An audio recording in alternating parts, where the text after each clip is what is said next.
병원 가서 약만 먹고 먹을 거 다 먹고 살이 왜 안 빠져요? 방광약 먹으면서 커피 많이 마시고 술 필요 이상으로 소변량을 늘리는 그런 활동을 하고 있다면 그건 맞지 않죠.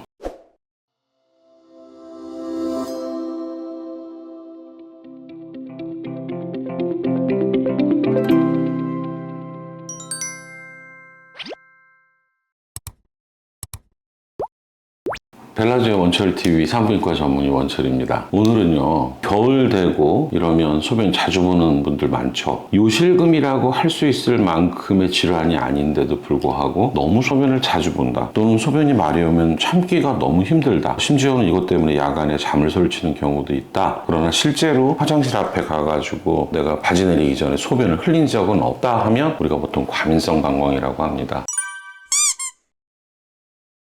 과민성 방광의 이유는 절박성 요실금의 원인과 비슷할 수 있겠지만 대개 신경계통, 말초신경, 방광 주위에 있는 우리 머리를 포함한 이런 중추신경 말고요, 방광 쪽 근처에 있는 말초신경들의 정확한 부조화 때문에 소변을 마려운 느낌을 들게 됩니다. 방광의 문제인 거죠. 예를 들자면 저 같은 경우에는 이런 문제가 없는데 내가 소변을 좀 참을 때까지 참을 수도 있고요, 많이 마려워도 어느 정도 방광량이 많이 증가될 때까지 참을 수가 있어요. 그런데 조금만 신경 쓰는 일이 있거나 또는 긴장된 중요한 업무를 할 때면 소변을 보러 가야 될 것 같구나 하는 생각이 들 정도로 실제 생활에서도 힘들어합니다. 예를 들면 버스를 타고 이동해야 되는 경우에는 물을 안 마십니다. 그게 건강에도 좋을 것 같지는 않아요. 그러나 그게 얼마나 힘들면 그런 방법을 택하겠습니까? 이렇게 생각하세요. 먼저 내가 빈뇨가 있나? 빈뇨는요, 하루에 8번 이상 소변을 보면, 즉 3시간보다 더 자주 소변을 보면 빈뇨라고 합니다. 밤에는 한 번 정상, 2번째부터는 자주 본다고 야간 빈뇨라고 합니다. 그런데 그렇다고 그런 사람들이 다 치료받는 건 아니죠. 제 개인의 기준입니다만은 보통 하루에 12번 소변을 2시간보다도 더 자주 가야 된다라고 생각을 하면 직장 생활에도 지장이 있을 거고, 밤에도 2시간에 한 번씩 깬다면 힘들 거고, 수면이 질이 좋지 않을 거고, 이럴 수 있다. 특히 쉽게 이해하자면 영화관에 가서 소변을 자주 보다 보니 먼저 소변 보고 영화를 보는데 중간에 1시간, 2시간 못 참아가지고 그걸 스탑을 하든 아니면 그냥 포기를 하고 화장실을 갔다 와야만이 편하다라면 이건 치료의 대상이라고 생각을 합니다. 그리고 그 중에 절박감이라고 그러죠. 너무 절박하다. 소변이 마려우면 화장실까지 우리나라 같은 경우에 쉽게 갈 수 있죠. 그런데 거기 가는 동안이 지옥 가는 것처럼 너무 힘들어요. 막 짤 것 같아. 그렇지만 실제로 실수하지도 않아요. 실수를 하면 이거 무조건 약 먹어야 됩니다. 절박요라고 그러죠. 그전에는 절박 감각으로만 우리가 인정을 합니다. 이런 증상이 있으면 이건 출산, 노화 이런 것과 무관하게 신경계통의 어떤 부조화 생길 수 있습니다. 우리가 과민성 대장 증후군이 설사도 하고, 어떨 땐 변비도 있고, 내가 어떤 중요한 일을 앞두면 배도 아프고 하는 것처럼 방광도 똑같은 이유로 생긴단 말입니다. 그러면 제일 중요한 건 과민성 방광은 심각한 병 아니에요. 절박성 요실금이나 다른 요실금처럼 빨리 치료해서 멈춰줘야 되는 건 아니에요. 첫 번째가 생활습관을 좀 개선하는 것도 중요하죠. 예를 들면 나는 커피를 하루에도 몇 잔 이상, 필요 이상으로 많이 마시면서 소변을 자주 봐요. 남들보다 물을 더 많이 먹는 것 같아서 소변량이 많은데 소변을 많이 봐요. 물 많이 먹는 건 좋지만 필요 이상이라면 줄일 수도 있고요. 커피향 당연히 줄여야죠. 소변은 자주 보고 못 참겠는데 커피는 다 먹고 싶어. 그건 이것도 저것도 아니죠. 그러니까 그런 부분에 내가 소변을 자주 볼 수밖에 없는 환경을 개선하고, 두 번째는 그래도 소변을 아까 말했듯이 최소 2시간 이상을 보는지 안 보는지는 한번 체크를 해보세요. 그거 어렵지 않습니다. 그러다 보면 여러분들 절대로 하루에 12번 이상 보지 않아요. 되게 자주 보고 그런 일이 하루에 한 번만 있어도 나는 이쪽에 큰일이 났다라고 생각하는데 실제로 체크를 해보면 그렇지 않습니다. 만약에 지금 그런 게 해당된다면 그땐 병원에서 상담하세요. 우리가 모르는 다른 원인도 있을 수가 있고 그냥 참고 지낼 수 없으니까 이런 경우에는 원인을 정확히 알고 필요하면 단기간 약물을 통해서, 특히 젊은 분들은 소변 보는 시간 횟수를 줄이기 되게 어렵습니다. 그러나 단기간 약을 먹으면서 보통 3개월 또는 6개월 다른 특별한 원인이 없다면 배뇨 습관의 개선, 내가 지금 1시간마다 한번 보면 이번 주에는 1시간 15분, 그 다음 주에는 1시간 30분 이렇게 늘려보면 2시간이 넘어가면 저는 사실 그렇게 약을 권하지 않습니다. 그러나 2시간 이내의 경우에는 너무 힘들다 보면 단기간 약을 3개월, 6개월 보면서 약의 도움을 받으면 여러분들이 배뇨 습관을 계획적으로 고쳐나갈 수 있습니다.